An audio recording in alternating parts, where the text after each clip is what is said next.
Imaginar que existe algo embaixo da sua cama te assusta? Sentir uma presença estranha logo atrás de você quando não há mais ninguém em casa te causa arrepios? E que tal algo mais realista, como alguém invadindo a sua casa no meio da noite enquanto você está dormindo? Essas foram algumas entre as 100 possibilidades de medo que abordamos no canal durante algum tempo num quadro onde falávamos sobre The 100 Ghost Stories That Led to My Death, um mangá que conta em cada um de seus capítulos histórias únicas sobre demônios, fantasmas, criaturas estranhas e assassinos. No entanto, não falamos sobre tudo. Ainda há algo mais perturbador que ficou de fora, que é a história do protagonista Yuma, que à primeira vista parece ser apenas um personagem que atua como um narrador para o leitor, mas ele tem a sua própria narrativa pessoal oculta que vai se revelando à medida que ele nos apresenta os capítulos, e é só então que entendemos que há algo de assustador acontecendo e que explica o porquê de ele estar contando essas histórias de terror.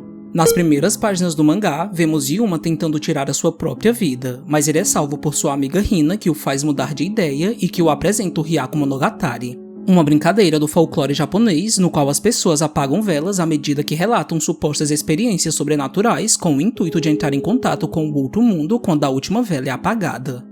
No começo, não fica tão claro por que Yuma aceitou isso, mas Hina jogou essa ideia para conseguir ganhar algum tempo porque ela sabia que ele não estava muito bem mentalmente. Só que as coisas caminharam para um rumo ainda mais sombrio do que ela esperava. Em cada um dos capítulos, Yuma aparece tanto no começo quanto no final das histórias em painéis que são tão poucos que dão até a impressão de que são insignificantes e que você não precisa se atentar a eles. Mas é aí que está o engano, porque muita coisa acontece em seu quarto, que é o lugar onde essa história se passa. Há uma série de detalhes bem interessantes e até fáceis de deixar passar despercebidos. Sempre que Yuma conta uma história, vemos o calendário na parede sendo marcado para registrar esse processo. Além disso, entendemos o estado mental dele dependendo de como o quarto se apresenta. Mas o mais interessante de tudo é que o mangá mantém um nível de mistério muito grande, porque não dá para saber se ele está falando diretamente com o leitor quebrando a quarta parede, se ele está se gravando porque às vezes dá a impressão de que ele está posicionando uma câmera, ou se ele está falando com um ser sobrenatural. Seja lá qual for, é algo que ele esconde de seus pais a todo custo porque ele sempre está atento para não ser pego contando as histórias. O primeiro indício de que as coisas não estão bem acontece quando ele começa a história do 7º capítulo de um jeito macabro, o que é uma mudança muito grande, pois nos capítulos anteriores ele estava bem animado. Yuma falou sobre os problemas da vida e disse que sempre sentia eles sumirem quando ele se deitava no chão e se fingia de morto. No 9º capítulo, essa sensação de que tem algo de errado com ele se estende até mesmo na história que ele conta. Yuma fala sobre um menino chamado Akai que sofria bullying na escola e maus tratos em casa. Ele acabou contando um pouco do que ele estava passando para Sakuma, o seu professor, que ficou perplexo quando ele disse que queria morrer. Sakuma tentou fazê-lo pensar direito, dizendo que bastava ele se esforçar para ter uma vida melhor, mas o que ele não entendia era que Akai não tinha essa possibilidade. Seus pais o agrediam por qualquer motivo e faziam coisas horríveis como afogá-lo na privada. O professor dele insistiu mais um pouco e Akai começou a bater sua cabeça violentamente contra a mesa, dizendo que queria morrer porque o outro lado podia ser melhor do que sua realidade atual. Sakuma se viu sem saídas e disse que o ajudaria no que ele precisasse, e foi então que Akai o levou para uma região montanhosa que ficava atrás da escola. Akai contou com naturalidade que queria ter um vislumbre do outro lado porque ele já tinha tentado de tudo para se comunicar com espíritos e só lhe restava uma última opção. Ele queria que Sakuma apertasse o seu pescoço, deixando ele perto da morte. No entanto, Sakuma não concordou com isso e foi então que Akai se viu forçado a atacá-lo porque ele sabia que conseguiria o que ele queria caso seu professor tentasse se defender. Ele puxou um estilete e tentou cortá-lo, mas Sakuma o socou e ele foi empurrado para longe, caindo num precipício. Akai estava morto, exatamente como ele queria. Sakuma ficou desesperado, mas tentou seguir pensando de forma mórbida que Akai estava livre do sofrimento porque ele morreu sorrindo, e talvez existisse algum paraíso esperando por ele no fim das contas. Só que na manhã seguinte, quando foi para a escola, ele viu o espírito de Akai do lado de fora grudado na janela, sendo agarrado por mãos que o esmagavam. Sakuma ficou extremamente assustado e antes de desaparecer numa poça de sangue, Akai pediu que ele não se matasse porque ele tinha constatado que o mundo dos mortos era ainda pior. As histórias que Yuma conta têm finais terríveis e estão relacionados diretamente com o que ele está passando, e cabe ao leitor saber identificá-las e ligá-las a todo esse mistério que é como um quebra-cabeças. Esse capítulo em específico fala sobre essa vontade de morrer que Yuma também sente e é o primeiro a mostrar que ele está passando por abusos em casa. Um dia, Yuma diz que ele se molhou muito porque ele esqueceu de pegar um guarda-chuvas e ele está até mesmo espirrando por conta de um resfriado, mas sua mãe não se preocupa com ele nem um pouco e apenas reclama por ele ter molhado a casa. Em outro momento, ele está estudando para uma prova da escola e é interessante que as frases que ele lê da atividade reforcem a possibilidade do abuso porque elas falam sobre obedecer às regras, não reclamar e até mesmo coisas como estou com fome, o que sugere que Yuma seja privado de comer quando as coisas não saem como seus pais esperam. No capítulo 13, vemos o resultado desse esforço. Yuma conseguiu tirar nota máxima e ele está muito contente com isso, mas quando seu pai aparece em seu quarto perguntando como ele se saiu e ele mostra a sua prova, há uma tensão muito estranha porque o pai de Yuma ergue a mão para fazer um carinho nele, mas a primeira reação que ele tem é de tremer como se ele estivesse antecipando um medo de algo. E o curioso é que nesse capítulo Yuma contou a história de uma família onde o pai era extremamente autoritário e abusivo. Ele achava que sua esposa e filha nunca faziam as coisas como ele queria e por isso ele as punia. E é interessante que em um dos painéis, o personagem dessa história é mostrado levantando a mão para bater na filha, e a reação da filha é exatamente a mesma reação que Yuma teve quando seu pai levantou a mão para fazer um carinho nele. Essa relação tortuosa vai sendo revelada aos poucos, e por mais que pareça confusa no começo, quando você entende que Yuma está sendo maltratado por seus pais, tudo faz sentido. Em alguns capítulos, ele corre para a cama e uma silhueta entra em seu quarto e sempre faz algo com ele. Essa silhueta é o seu pai que o machuca à noite, mas que tenta ser carinhoso pela manhã. Mas antes de revelar esse detalhe, o mangá nos dá a possibilidade de pensarmos que a silhueta pode ser alguma manifestação sobrenatural por Yuma estar contando essas histórias.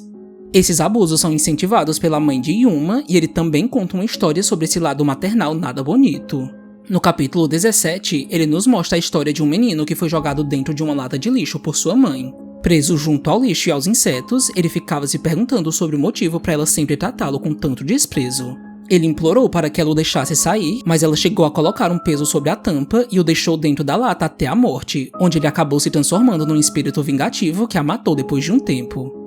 Inicialmente, Yuma não chega a expressar nenhuma vontade de se vingar de seus pais, mas em ambas as histórias mencionadas em que os pais fizeram algo contra seus filhos, eles terminaram mortos. E isso talvez possa mostrar que essa vontade existe dentro dele, porque quando ele conclui o capítulo do filho que foi morto na lata de lixo, ele fala para si mesmo sobre o quanto as crianças eram indefesas em relação aos pais que faziam esse tipo de coisa. Eventualmente, por conta de toda a angústia, as notas de Yuma começaram a cair e ele até tentou escondê-las, mas quando sua mãe descobriu, ela rasgou a prova e deu um tapa em seu rosto. Essa pressão em volta dos estudos é um ponto muito grande para Yuma. Sua mãe passou a supervisioná-lo ainda mais para ver se ele estava estudando e sempre que isso acontecia, ele contava uma história sobre alguém que estava sendo perseguido ou sobre alguém que ia mal na escola e que acabava fazendo algo trágico e irreversível. No capítulo 68, Yuma conta a história de Saori, uma menina que comprou um guia de estudos de segunda mão para o vestibular. Saori encontrou entre as páginas pequenas notas adesivas que tinham comentários do antigo dono. No começo, ela achou tudo muito divertido e curioso porque as notas falavam sobre as questões e pontuavam algumas observações pessoais que se assemelhavam muito ao que ela também passava. Mas as coisas foram ficando sombrias quando Saori viu o desespero daquela pessoa sendo descrito nos papéis no decorrer das páginas. O antigo dono do guia expressava a sua frustração de continuar tirando notas baixas, de não entender as matérias e de ter medo de não conseguir atender às expectativas, e Saori passou a se ver nesses comentários porque ela sentia o mesmo e estava vivenciando exatamente aquilo. Um dia, quando Saori descobriu que aquela pessoa tinha reprovado mesmo tendo estudado muito, ela a viu em seu quarto e essa figura tirou a própria vida pulando da sacada, inspirando Saori a tragicamente fazer o mesmo. Em outra história, Yuma contou sobre um homem chamado Haruki que estava passando por uma experiência bizarra. Numa manhã, ele acordou e se deparou com seu filho e sua esposa mortos no chão da cozinha. Ele se desesperou e percebeu felizmente que ele na verdade estava apenas sonhando. Haruki conversou com seu filho falando que ele precisava se esforçar na escola porque eles esperavam muito dele. E depois, ele acordou e viu que aquilo também tinha sido um sonho. Quando ele foi para a cozinha, ele viu sua esposa batendo no filho deles, que tinha deixado de ir à escola para sair com os amigos, e de novo ele se viu acordando na cama. Essa repetição continuou por mais um tempo e ficou intercalando entre eles encontrando mortos ou dando sermões em seu filho. Mas tudo enfim parou quando ele se atentou aos detalhes em volta e viu na televisão uma notícia que falava exatamente sobre eles. Nela, o apresentador dizia que o filho deles tinha os atacado. O pai estava hospitalizado em coma, a mãe tinha sido morta e o filho tinha tirado a própria vida.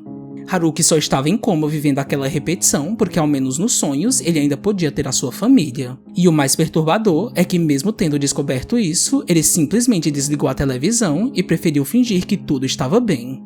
Como dissemos, os capítulos são metáforas para a história de Yuma e o mangá passa a mostrar os seus pais recebendo o troco quando tentam fazer algo contra ele. Em um dos capítulos, a mãe de Yuma entra em seu quarto e levanta a mão para bater nele, mas as luzes se apagam e ela dá um grito intenso de dor. Quando as luzes se acendem, vemos que o lápis que estava na escrivaninha está atravessado em sua mão. Só que não foi Yuma quem fez isso, ele está assustado justamente por não saber o que aconteceu. Ele ainda não sabe, mas tem algo não humano dentro de seu quarto.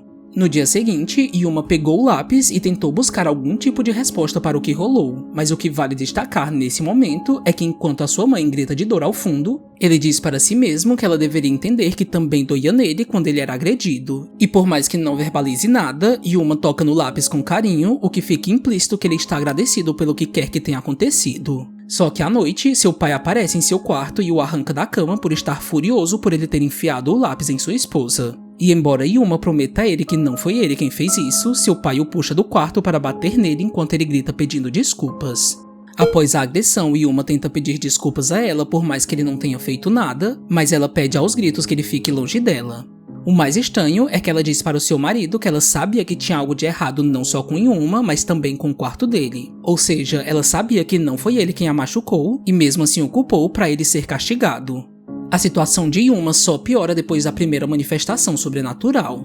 Seus pais intensificam os abusos e ele é trancafiado dentro de um armário onde sua mãe aparece apenas para jogar comida para ele. Yuma chora dizendo que não faria nada de errado novamente, tentando buscar nela algum tipo de piedade. Mas quando ela o tranca e ele se despede para essa coisa com quem ele fala todos os dias, ela grita do lado de fora dizendo que ele está provavelmente possuído porque ela o ouviu falando sozinho.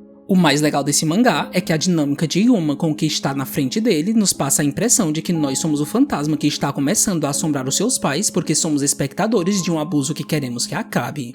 Yuma só sai do armário depois de dias quando Hina aparece em sua casa para entregar as atividades da escola porque ele está faltando muito. Ele grita pedindo por socorro e somente por Hina ter ouvido a voz dele que sua mãe, para não levantar suspeitas, permite que ele saia e fale com ela. Yuma inicialmente não queria que Hina fosse visitá-lo, mas depois que ele entendeu que as agressões cessavam mais um pouco quando ela aparecia, ele começou a convidá-la ainda mais para sua casa. E o interessante é que Hina também é a narradora de alguns capítulos e suas histórias, ao contrário das de Yuma, sempre terminam com um tom esperançoso porque isso reflete o seu desejo de querer vê-lo bem, mas ela ainda não sabe o que se passa com ele em sua casa. Yuma até tenta contar a verdade para ela, mas a mãe dele sempre fica atenta quando Hina os visita, e em determinado momento ela entra no quarto para atrapalhá-lo fingindo ser uma boa anfitriã. Mas Yuma sabe que a presença dela é um claro aviso para ele ficar de boca fechada. Os dias passaram e o inferno de Yuma só aumentou. Sua mãe entrou em seu quarto, deu algumas borrifadas no ar e depois disse que ela tinha terminado a limpeza. Mas o pior aconteceu quando ele descobriu que ela jogou no lixo o seu urso de pelúcia chamado Makin, que era um objeto que fazia ele não se sentir sozinho. Esse foi um dos principais motivos que fez uma chave dentro de Yuma virar e ele passou a ceder à sua vontade de reagir de um jeito violento. Quando ele ouvia sua mãe se aproximar, ele agarrava o mesmo lápis que a tinha machucado como se estivesse preparado caso ela tentasse bater nele. Mas seu pai entrou no quarto e o desarmou com facilidade. Ele quebrou o lápis que dava segurança para Yuma e virou a mesa com raiva, muito provavelmente batendo nele em seguida. No entanto, as coisas não ficaram por isso mesmo. Outra manifestação sobrenatural aconteceu e de um modo ainda mais assustador. Yuma estava dormindo quando tudo aconteceu, um sono profundo o suficiente para ser causado pela influência da coisa que não queria que ele acordasse. Sua mãe deu um grito terrível e agudo. A porta do quarto de Yuma se abriu ainda no escuro e dela apareceu um cavalo demoníaco que o cheirou e depois se aproximou o suficiente para nos mostrar o que tinha acontecido porque em sua boca tinha sangue, fios de cabelo e pedaços de carne. O seu urso de pelúcia havia voltado para ele. Yuma não sabia como ele tinha retornado, mas ele estava feliz o suficiente, tanto que ele nem ligou para o que era mais suspeito, que eram as manchas de sangue em Makin. Mas o ataque em sua mãe lhe trouxe novas consequências. A polícia foi acionada e um policial chamado Takaya Nagi foi até o seu quarto para saber dos detalhes do que aconteceu. E o mangá nesse momento faz questão de dar um close na pelúcia de Yuma, que tinha sido o real culpado. Como sua mãe estava hospitalizada, Yuma aproveitou a ausência dela para descontar a sua raiva nas coisas dela, até porque ela já tinha destruído coisas que eram importantes para ele. Ele cortou várias de suas roupas e bolsas em puro frenesi porque ele achava que ninguém suspeitaria dele, e sim da pessoa que a atacou na noite anterior. Yuma ouviu os policiais conversarem com seu pai e eles disseram para ele que aquele caso estava muito estranho e que por mais que eles não tivessem tantas provas concretas, a pessoa que atacou a esposa dele provavelmente era alguém que tinha um rancor muito grande por ela devido ao estado em que ela ficou e também porque nada na casa foi roubado. Só que o mais estranho de tudo era que as pegadas começavam de onde se iniciou o ataque e terminavam indo para o quarto de Yuma. O pai dele gritou perguntando se tinha sido Yuma quem fez isso, mas os policiais negaram essa possibilidade, mesmo as suspeitas recaindo sobre ele. Yuma não sabia o que tinha acontecido, mas ele começou a suspeitar de que foi a mesma força invisível que atacou a sua mãe com um lápis. E por isso, quando Hina foi visitá-lo e percebeu que tinha sangue em uma Kim, ele pediu com urgência que ela fosse embora pela janela e que levasse a pelúcia para a casa dela porque ele tinha ouvido a voz do policial chamando por ele. No dia seguinte, a mãe de Yuma recebeu alta do hospital e quando ele não estava por perto, ela aparentemente jogou sal em seu quarto para purificá-lo. E o curioso é que não foi só o quarto de Yuma que reagiu, mas também ele. A coisa que se manifestou em sua casa após ele contar as histórias de terror já tinha começado a influenciá-lo a tomar atitudes violentas e a fazê-lo a ter pensamentos que o levassem até essas atitudes. Yuma foi se tornando cada vez mais destrutivo e um dia, quando um dos policiais encontrou as pegadas de Hina em sua janela, Yuma simplesmente o empurrou. E ao contrário de Hina, que usou as escadas, ele caiu diretamente para o chão. Hina conversou com Yuma e lhe disse que a polícia conseguiu ir até a sua casa e lhe fez algumas perguntas. Yuma pediu desculpas dizendo que não ia mais envolvê-la em nada, mas ela pediu que ele confiasse nela e que lhe contasse o que estava acontecendo, mas ele não fez isso. A mãe de Yuma entrou em seu quarto e o confrontou sobre tudo de ruim que estava acontecendo com eles. Ela perguntou se ele estava gostando de saber que ela não estava conseguindo mover o seu pescoço e o forçou a olhar para o buraco em sua mão dizendo que a dor nunca tinha passado. No capítulo seguinte, o vemos colocar um band-aid em sua mão furada e fica claro que foi sua mãe quem fez isso porque Yuma fala triste que era irônico o quanto alguém que reclamava de dor podia fazer aquele tipo de coisa com ele. Há um capítulo bem interessante que fala um pouco sobre essa relação de Yuma com ela. Na história número 24, ele nos conta sobre uma menina chamada Momoko que sempre tinha que passar por um caminho completamente sombrio e deserto no meio das montanhas quando ela saía da escola. Um dia, ela viu mais à frente uma pessoa sentada olhando para o chão, o que era bem suspeito porque estava chovendo. Mas o mais bizarro de tudo era que essa mulher estava usando uma máscara estranha e, para sua surpresa, aquela era sua mãe ou alguém que dizia ser ela. Só que Momoko não ficou tão convencida porque a voz daquela pessoa estava abafada demais para ela reconhecer. E detalhe, ela não só estava agindo estranho, mas também dizia que não conseguia remover a máscara porque uns garotos que a fizeram usá-la tinham colocado uma cola muito forte para lhe pregar uma peça. Momoko ficou ainda mais assustada com isso e decidiu perguntar por que ela tinha ficado ali quando ela poderia ter voltado para casa, mas a mulher respondeu que não estava conseguindo enxergar direito. As perguntas de Momoko a irritaram e ela pediu que elas apenas voltassem para casa juntas. Mas como a prova de que ela realmente era sua mãe, Momoko exigiu que ela dissesse o nome de seu pai, mas ela se recusou dizendo que ela não deveria duvidar de sua própria mãe. Momoko avançou nela para retirar a máscara, mas isso a fez cair para fora da trilha quando ela pisou em uma pedra. Momoko a ouviu gritar e, mesmo tendo suspeitado de que aquela não era sua mãe, ela decidiu ligar para seu pai para perguntar por ela. E para o seu choque, ele confirmou que a mãe dela tinha saído para ir ao comércio e que ainda não tinha voltado para casa. Essa história diz muito sobre como Yuma enxerga, porque por mais que ela tenha esse título visto como sagrado para muitos, ainda assim, ela apenas usa a máscara da maternidade para esconder dos outros a mãe terrível que ela é. Nesse mesmo dia, durante a noite, Hina simplesmente aparece andando de quatro como um bicho até o quarto de Yuma. Ela está com uma Kim na boca que ela coloca na cama dele e depois olha diretamente para nós com a expressão de alguém que tinha sido possuída por ter levado algo para sua casa que não deveria. No dia seguinte, Yuma está extremamente cansado e machucado pela sucessão de agressões, mas ele está feliz por uma Kim estar de volta que ele pensa que foi Hina quem o levou até ali e que ele nem mesmo notou. Mas imediatamente quando ele diz isso, as cortinas de sua janela se esvoaçam e fica claro, ao menos para nós, que ela estava aberta porque foi por elas onde Hina foi embora. O policial que sobreviveu à queda foi visitá-lo e perguntou se ele não queria lhe contar algo porque ele estava sentindo que alguma coisa estava acontecendo com ele. Mesmo tendo sido o primeiro adulto que quis ajudá-lo, Yuma recusou e afirmou que estava bem, muito provavelmente por ter medo da reação de seus pais. Hina foi até a casa de Yuma e descobrimos que ela machucou as pernas quando ela saltou da janela dele enquanto estava possuída, mas ela não sabia que esse tinha sido o motivo. Só que sem que Yuma esperasse, ela começou a chorar pedindo desculpas porque ela tinha ido até ali para lhe contar que sua pelúcia de cavalo tinha desaparecido de repente. Mas Yuma não entendeu nada e mostrou que Yuma Kim estava em seu quarto porque ele pensava que ela tinha o levado para ele dias atrás. Takayanagi apareceu novamente e disse em segredo para Yuma que conseguiria tirá-lo daquela casa caso ele lhe contasse o que estava acontecendo. Mas Yuma bateu no braço dele, pedindo para ele ficar longe.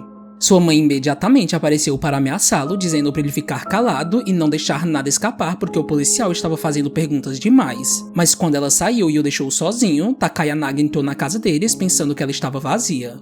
Ele viu a coisa com quem Yuma contava as histórias e quando ele pensou em tocá-la, Yuma apareceu e gritou para ele não mexer nela.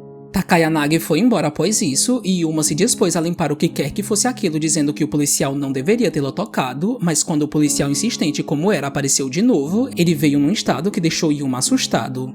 Seu corpo estava coberto de hematomas, em especial o seu braço que foi onde Yuma lhe deu um tapa. Ele decidiu contar uma história de terror para ganhar a confiança de Yuma e quando terminou, ele deu um ultimato dizendo que se no dia seguinte Yuma não se abrisse com ele porque ele estava se arriscando demais para tentar ajudá-lo, que ele não ia mais voltar.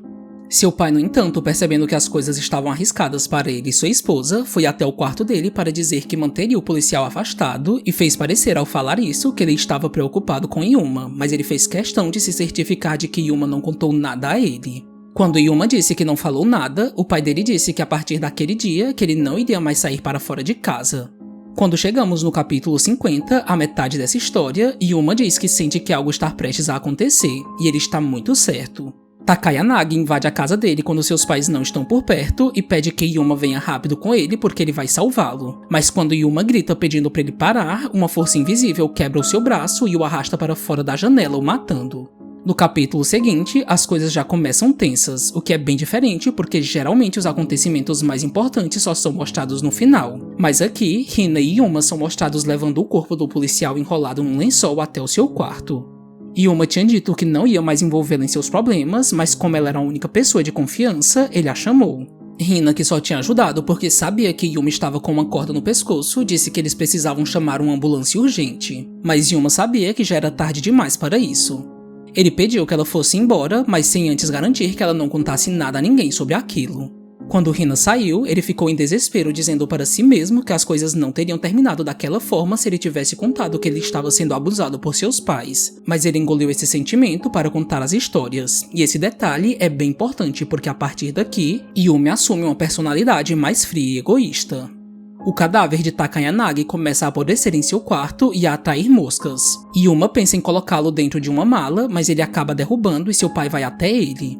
Quando Yuma se recusa a abrir a porta, ele simplesmente a arranca e bate nele dizendo que ele não ia mais ter como guardar segredo deles. Mas por sorte, ele só notou o mau cheiro, o que é um detalhe pequeno, mas que mostra que eles nunca se importaram com ele.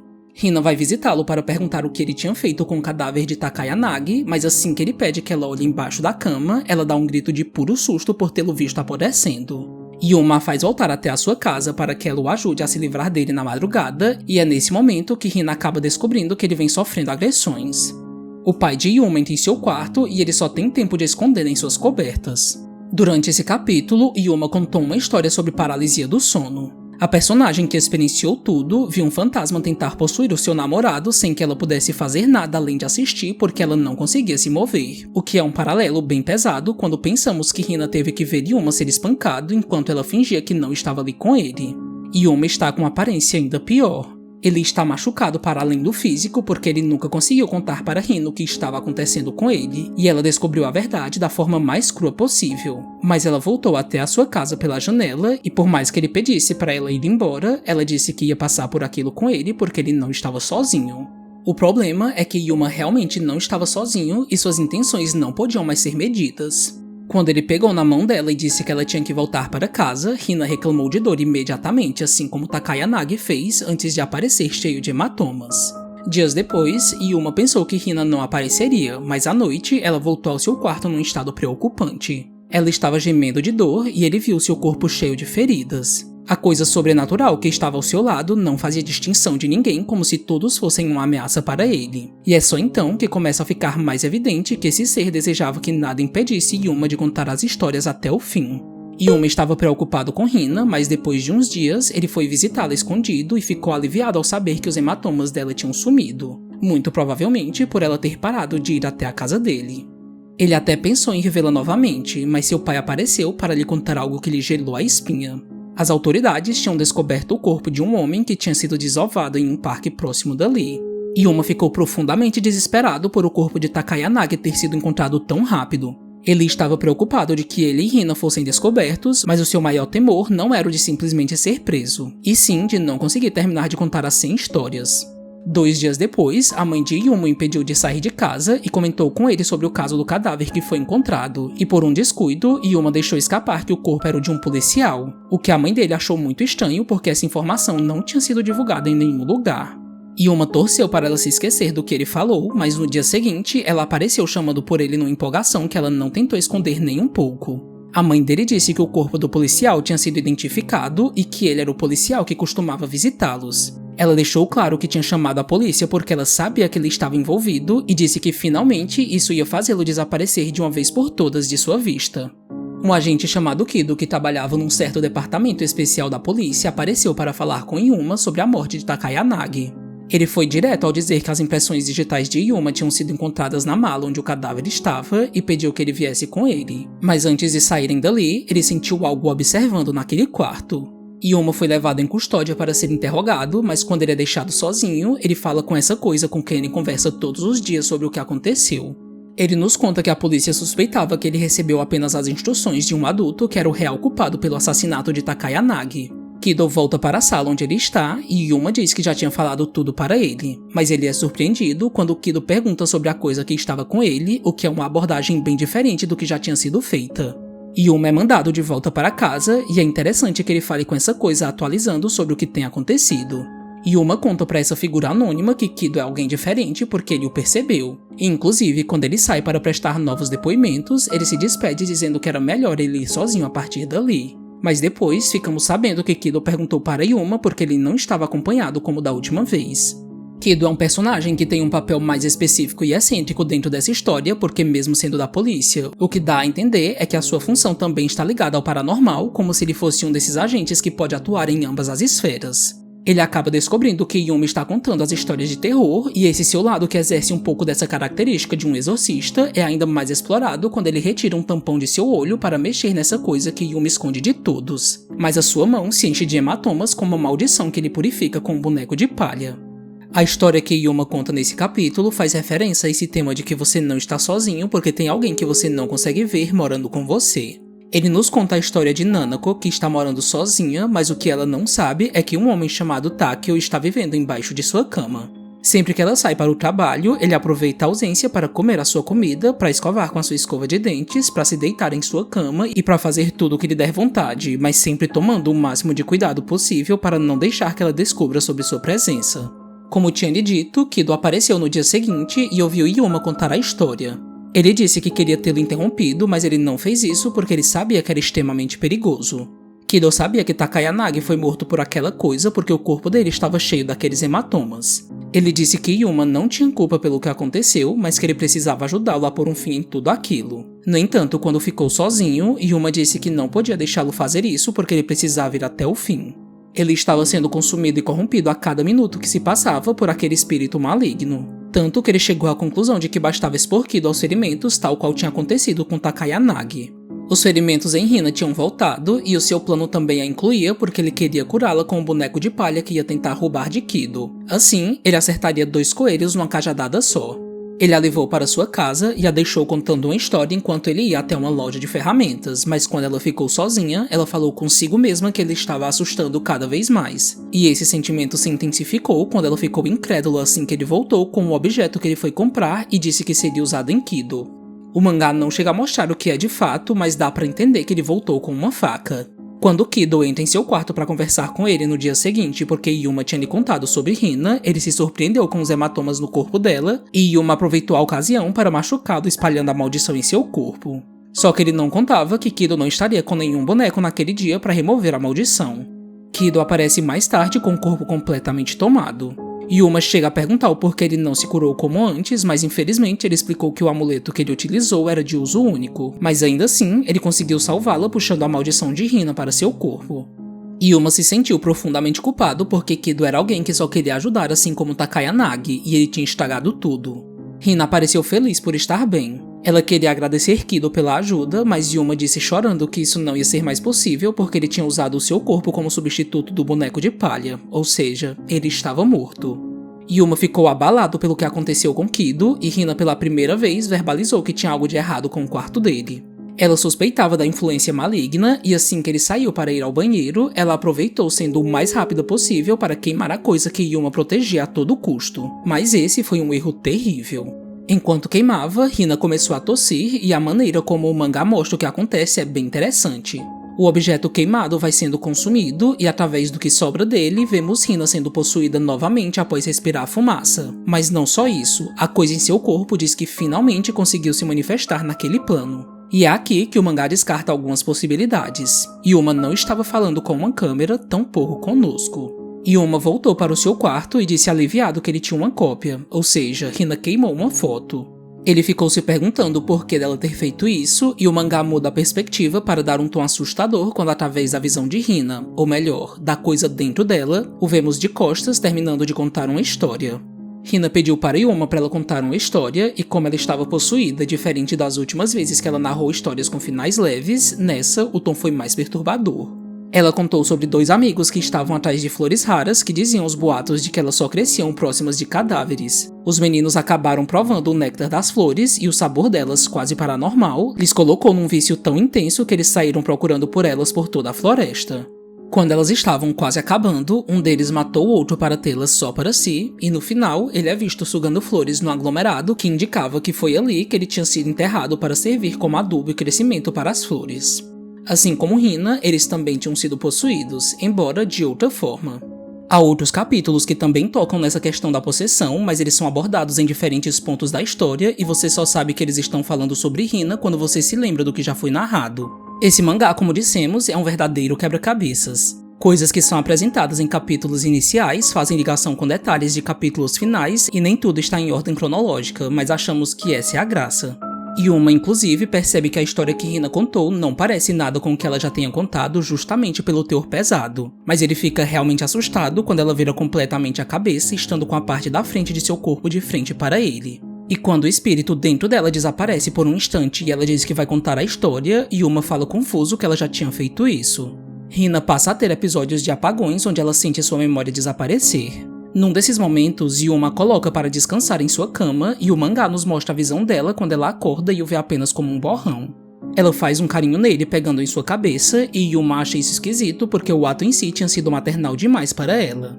Ela volta para sua casa e Yuma fica se perguntando se ela vai aparecer novamente. Depois de um tempo, quando ele termina a história e vai dormir, ela surge de cabeça para baixo no teto, entrando em seu quarto.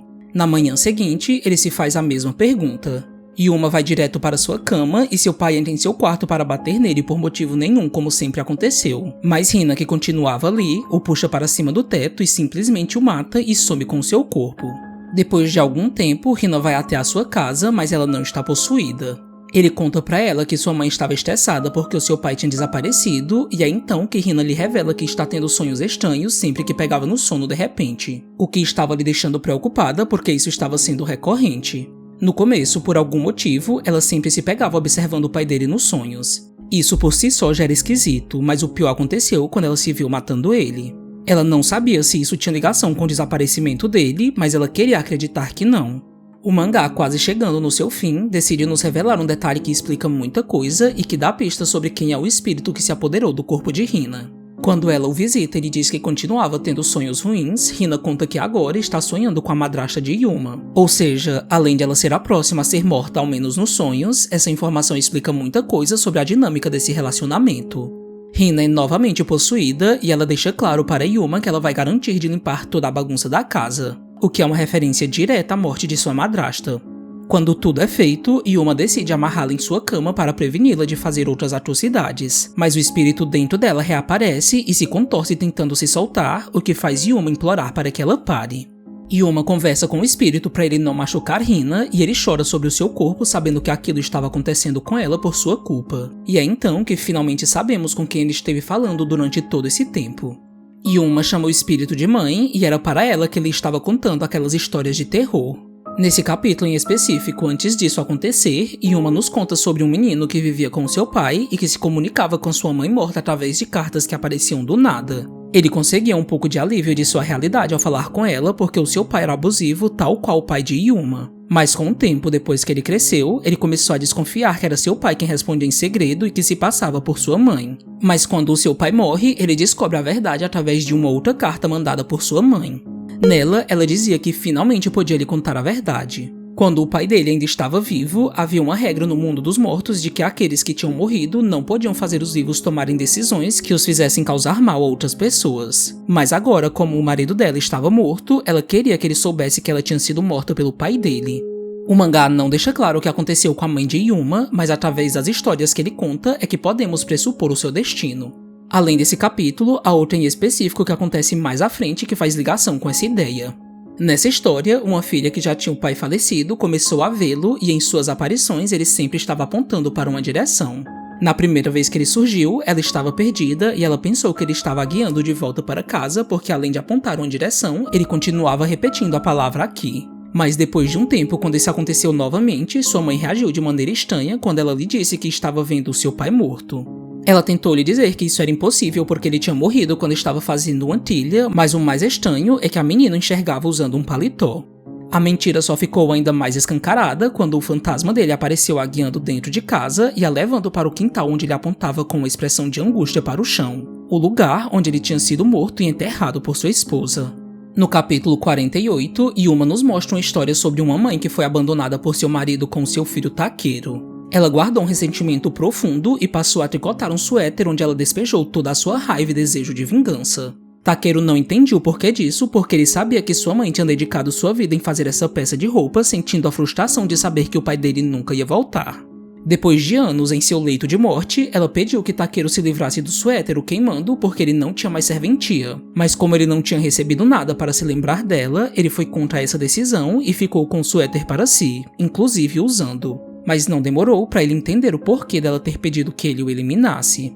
O suéter tinha sido feito com seus fios de cabelo e o rancor derramado nele deveria ter matado seu pai, mas acabou ele sendo consumido no final. E por fim, no capítulo 76, acompanhamos a história de Takumi, que morreu após ser golpeado por seu pai e foi para o outro lado onde ele se reencontrou com sua avó, que estava esperando por ele e que tinha morrido por conta de uma doença há alguns anos. Sua avó lhe contou que ainda havia tempo para ele, pois bastava ele continuar o caminho passando pela floresta para ele voltar à vida, porque se ele cruzasse o rio com ela, ele não teria uma segunda chance. Mas Takumi não via motivos para voltar porque sua vida era um inferno. No entanto, quando estava remando rumo à morte definitiva de Takumi, sua avó lamentou não poder tê-lo ajudado. Ela levantou a franja dele e disse que era frustrante saber que ele tinha morrido exatamente como ela, porque ela também tinha o mesmo machucado. Ou seja, o pai dele também tinha a matado. Takumi parou de remar imediatamente e disse para sua avó que ela ia ter que esperar por ele mais um pouco, e assim ele voltou. Eles se despediram na margem e ele foi direto até a floresta para voltar à vida e se vingar pelo que o seu pai fez. Essas histórias são apenas alguns exemplos que podem explicar o que aconteceu com a mãe de Yuma. Elas necessariamente não trazem figuras tão diretas porque em algumas delas, avós, mães e netos podem representar a mesma coisa por falarem pelo que Yuma está passando. Depois que sabemos que é a mãe de Yuma que está possuindo Hina, Yuma deixa de ver Hina em seu próprio corpo e a chama de mãe a todo instante. Ele inclusive se desespera quando ele pensa que ela se foi, mas ela aparece trazendo uma bandeja com comida e ele pede triste para ela nunca mais ir embora, o que novamente mostra que ele está disposto a sacrificar qualquer um para tê-la de volta. No capítulo 92, eles são mostrados brincando e Yuma está realmente feliz, o que é um contraste enorme para como ele estava até chegar ali. Mas ela fez questão de não fazê-lo esquecer de que ele ainda precisava continuar com as histórias. Yuma até diz pra ela que ele estava pensando em parar de contá-las porque o seu objetivo desde o início era entrar em contato com o espírito dela, e como ele já tinha conseguido isso, ele não via mais motivos para fazer isso. Mas ela distorceu seu rosto e sua voz, ficando com um aspecto ainda mais macabro, e disse que ela não permitiria que ele fizesse isso porque eram as histórias que a mantinham atada ao mundo dos vivos. Mas o mais assustador é que ela disse que faltava só mais um pouco para ela conseguir dominar aquele corpo por completo. Uma coisa que nos veio à mente quando chegamos nessa parte do mangá é que bem lá no início já tinha sido nos dado essa pista quando Yuma contou uma história sobre uma menina que acabou tendo o corpo roubado por uma senhora que fazia projeção astral. Quando a menina saiu de seu corpo e ele ficou vazio, a mulher o roubou e passou a experienciar novamente a juventude, deixando-a para sofrer até o fim de seus dias que não estavam longe, dentro de seu corpo velho e aleijado. Yuma começou a ficar apreensivo e a se sentir pressionado. Sua mãe cuidava da casa e lhe cobrava as histórias que ele contava apenas por pura pressão. Ele tentou conversar com ela perguntando o que aconteceria com Hina, mas ela apenas lhe disse que ela iria direto para o céu, o que o deixou em desespero porque ele não queria que isso acontecesse com ela. Ele até mesmo sugeriu que ela pegasse o seu corpo no lugar do de Hina, mas sua mãe disse que já era tarde demais para isso e que além disso, ela não queria que ele morresse porque eles tinham prometido que viveriam felizes juntos.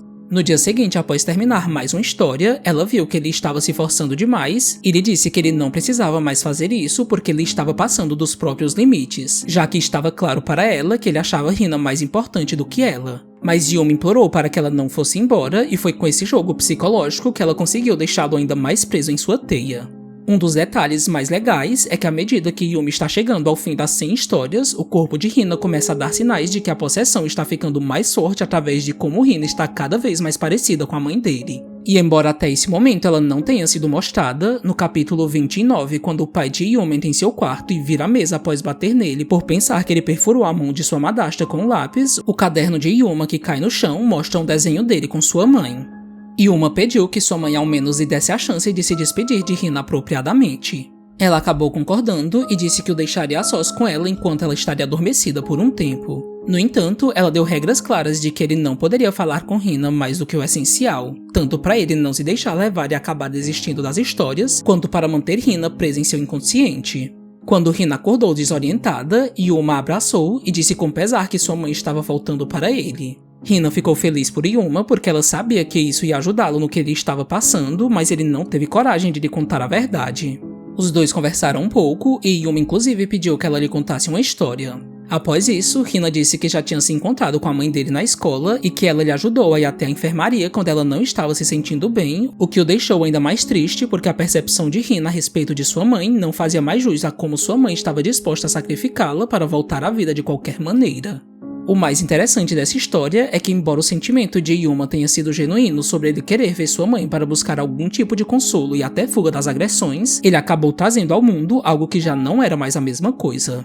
Os contos que eles nos relata falam bastante sobre rancor, vingança, traição, assassinatos, torturas e famílias desestruturadas. Muito do que podemos trazer para a história de Yuma, porque isso preenche as lacunas que não são mostradas, e sem elas talvez nem acreditássemos que a coisa dentro de Hina fosse a sua mãe, porque o ritual de contar as histórias de terror poderia ter aberto uma porta para uma outra coisa passar. No entanto, é muito comum as histórias de terror japonesas falarem sobre pessoas que morrem e se tornam espíritos malignos por conta de fortes emoções não resolvidas, ou até mesmo pela forma trágica e injusta de suas mortes, como se o ato de voltar como algo maligno fosse um tipo de manifestação do que ficou pendente, o que acaba se encaixando com a história da mãe dele. No capítulo 95, Yuma nos conta a história de uma mulher que foi até um certo santuário para fazer uma oferenda porque ela desejava ter um filho. Ela tinha dificuldades para engravidar e estava tentando fazer de tudo para conseguir isso. O problema é que o santuário que ela foi era usado apenas para prestar respeito a uma das crianças que foram abandonadas e mortas naquela mesma montanha onde ela estava em períodos de extrema fome. Além disso, ele também servia para manter preso o rancor de suas mortes. Quando ficou sabendo sobre isso, ela até tentou voltar atrás para recolher sua oferenda, mas seu pedido já tinha sido aceito e ela engravidou de algo maligno que não deveria ter sido trazido ao mundo. Yuma conta em diversos capítulos histórias que se assemelham ao retorno de sua mãe, com pessoas que são atormentadas pela volta daqueles que morreram, e em diferentes níveis vemos as consequências desses contatos. No capítulo 7, bem no começo do mangá, ele narra a história de Yamamoto, um golpista que acabou se dando mal e que foi levado à morte depois que ele se passou pelo filho de uma senhora numa ligação, dizendo que ele estava precisando de dinheiro porque ele tinha se endividado. Yamamoto pegou o dinheiro, mas a senhora continuou lhe ligando continuamente para saber se tinha dado tudo certo. E o que ele não sabia era que ela já estava morta há muito tempo. Yamamoto não resistiu a esse contato sobrenatural que ele não conseguia fugir e terminou com sua vida numa corda. Já no capítulo 61, acompanhamos o pavor que Nozomi tem de sua mãe. Ela costumava ser aterrorizada quando criança e a assistência social acabou atirando dela, mas Nozomi ainda guardava dentro de sua mente a lembrança pavorosa do rosto de sua mãe quando ela a assustava. Os anos tinham se passado, mas a mãe dela nunca deixou de querer vê-la novamente, só que Nozomi queria manter as coisas como elas estavam porque toda essa experiência não tinha lhe feito nada bem e ela ainda continuava lutando em terapias para deixar de ter medo dela. Nozomi sempre sentia que ela estava por perto e até mesmo chegava a ouvir sua voz cantarolando esperando o momento certo para assustá-la. E um dia, quando ela descobriu que sua mãe tinha morrido, ela se sentiu aliviada por saber que ia poder viver como uma pessoa normal. Mas quando ela estava sozinha pensando no ocorrido, ela ouviu novamente a voz dela vindo do guarda-roupas. Não se sabe se o que ela viu foi fruto de sua imaginação, mas o fato era que sua mãe estava como um monstro dentro de seu guarda-roupas. A grande maioria das histórias envolvendo mães nesse mangá sempre terminam de maneira trágica.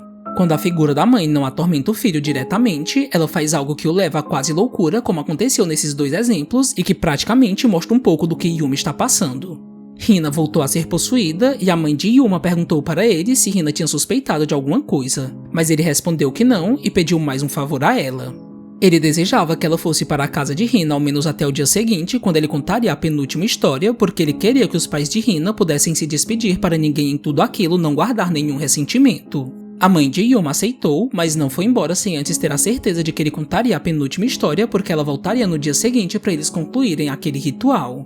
Quando eles se despediram e Yuma ficou sozinho, ele olhou para aquela foto que sempre contava as histórias e a colocou virada na mesa como se não existisse mais motivos para deixá-la à mostra. O mangá nesse momento é praticamente escuro e onomatopeias. Há um barulho de uma cadeira sendo arrastada. Yuma agradece Hina por tudo e então ouvimos algo sufocar. Depois de alguns segundos, o guinchar de uma corda indo de um lado para o outro até o silêncio voltar ao quarto. Yuma havia se matado. No último capítulo, descobrimos tudo. A história contada não é de nenhum outro personagem, mas do próprio Yuma. Ele é mostrado com sua mãe que está o consolando porque ele estava com medo de dormir sozinho. A pelúcia que Yuma tinha muito zelo é inclusive vista com ele, o que indicava que ela tinha sido um presente dela. Mas o mais interessante desse momento é que enquanto sua mãe cantarola para ele poder dormir, ele abre os olhos quando sente as mãos dela em seu pescoço. Yuma acabou acordando quando isso aconteceu porque tudo não passou de um sonho. Ele olhou triste para a foto de sua mãe, que era o objeto misterioso com quem ele conversava durante todo o tempo. Algumas pessoas inclusive acreditam que esse painel em específico revela que Yuma não tinha uma boa relação com ela porque ela também o agredia, mas particularmente não acreditamos nisso e achamos que ele representa duas coisas muito discutidas nesse mangá. Yuma já tinha passado a associar a imagem materna a algo ruim porque sua madrasta era terrível com ele. A outra observação é que a mãe de Yuma, por mais que não tenha tido intenção de machucá-lo, o levou à morte indiretamente quando o forçou a continuar contando as histórias para ela voltar à vida. Yuma chorou e pela primeira vez vemos os rostos de seu pai e de sua madrasta que entram em seu quarto para espancá-lo. Mas o mais interessante é que até esse momento Yuma não tinha começado as histórias porque ele ainda nem sabia sobre elas. E mesmo assim, acontece uma manifestação sobrenatural porque os pais dele param com os abusos quando alguma coisa quebra os pratos na cozinha. Yuma ficou obcecado por ocultismo porque ele queria encontrar algum jeito de ter contato com sua mãe. E foi dessa forma que ele acabou se aproximando de Hina quando ela ouviu lendo freneticamente alguns livros sobre o assunto e ele lhe contou um pouco de seu objetivo, embora Hina não tenha entendido completamente. Yuma acreditava que ainda existia uma chance de vê-la porque a alma de sua mãe ainda podia estar por perto caso ela estivesse preocupada com ele. Mas com o passar do tempo, ele foi ficando cada vez mais desesperançoso porque nada do que ele fazia dava certo. Ele pensou em acabar com sua vida, tal qual os personagens das histórias que ele viria a contar faziam quando estavam num beco sem saída, mas Hina tentou impedi-lo, dizendo que sua morte não era a solução. Yuma não foi convencido porque ela não vivia a mesma realidade que ele, e num ato de desespero, ela contou sobre o Hyakko Monogatari sem se dar conta de que ele realmente conseguiria ter contato com o outro mundo através disso. O mangá nos leva até a casa de Hina, onde sua mãe lhe entrega uma carta de Yuma. Na carta, ele diz pra ela que ela o ajudou a ter esperança e confessou que a morte dela o faria viver novamente com sua mãe, mas que ele não podia sacrificá-la dessa maneira.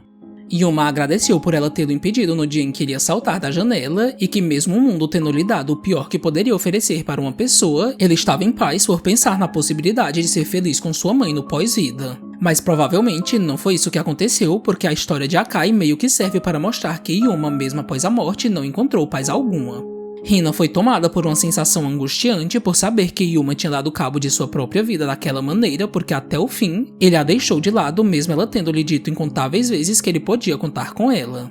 Ela disse para si mesma que gostaria de poder ter estado com ele e então uma reviravolta surpreendente acontece. O mangá termina exatamente quando ela diz que não há mais volta enquanto olha para uma foto de Yuma. Antes de apagar a luz, o que é uma alegoria para uma vela sendo apagada, ela usa a história de vida de Yuma como sua primeira história de terror. Hina estava fazendo o Hyakko Monogatari para entrar em contato com a alma dele. The 100 Ghost Stories That Led to My Death é um dos mangás de terror mais legais que já acompanhamos e o seu título já antecipa o que vai acontecer com o protagonista no final de tudo. Aqui não era uma questão de si, e sim de quando Yuma ia morrer. Você consegue aproveitar diferentes histórias com diferentes perspectivas que vão se entrelaçando e formando uma única coisa, ainda que elas possam ser vistas de maneiras distintas. Falamos por meses sobre essas histórias narrando quase 60 capítulos que foram compilados em vídeos que juntos possuem mais de 4 horas de duração, então fica aqui a indicação. Mas é claro que ainda precisávamos falar sobre a história de Yuma. Uma das coisas que mais gostamos desse mangá e que falamos nesse vídeo é a forma como ele nos força a pensar para descobrirmos o que estava acontecendo com Yuma através do que ele nos falava. Um segredo foi se sobrepondo ao outro e o final não poderia ter sido mais satisfatório porque ele fez jus a tudo de perturbador que foi mostrado e que também podemos supor que aconteceu com Hina. Um dos capítulos mais densos, que é basicamente uma síntese do sofrimento de Yuma, acontece no capítulo 65, quando uma mulher vai à procura de uma máquina de vendas que diziam que podia dar um filho a alguém. Ela consegue o que tanto quer depois de muito esforço a procurando, e um anjo, que era aquele que fazia manutenção da máquina, aparece e ela pergunta por que aquele objeto não estava à vista de todos porque muitas pessoas queriam ter filhos. Mas ele diz algo bem realista: nem todos estavam aptos para serem pais. Aquelas crianças tinham recebido uma segunda chance por eles terem cometido o erro de fazê-los nascer em famílias que os tratavam como lixo, e era por isso que só aqueles que queriam filhos conseguiam achá-la. Mas a história termina de maneira horrível quando ele brutaliza as crianças que não foram escolhidas, porque essa também era uma alegoria para crianças em orfanatos que não eram adotadas por serem mais velhas. Mesmo tendo apresentado mais de 90 histórias e de ter confirmado a existência de algo sobrenatural que dominou a vida do protagonista, o mangá nos mostrou desde o começo que Yuma estava vivendo um pesadelo cotidiano que era pior do que qualquer coisa que ele narrou.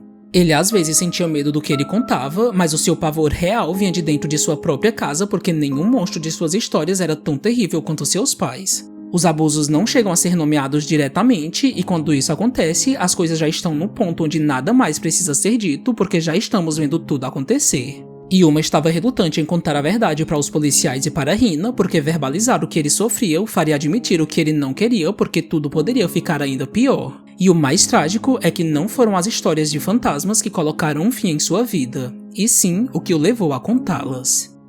Espero que você tenha gostado do vídeo e não se esqueça de deixar seu comentário sobre o que você achou da obra, de se inscrever no nosso canal e de indicar algum outro mangá que você acha que vale a pena ler. Enfim, até mais e nos vemos no próximo vídeo.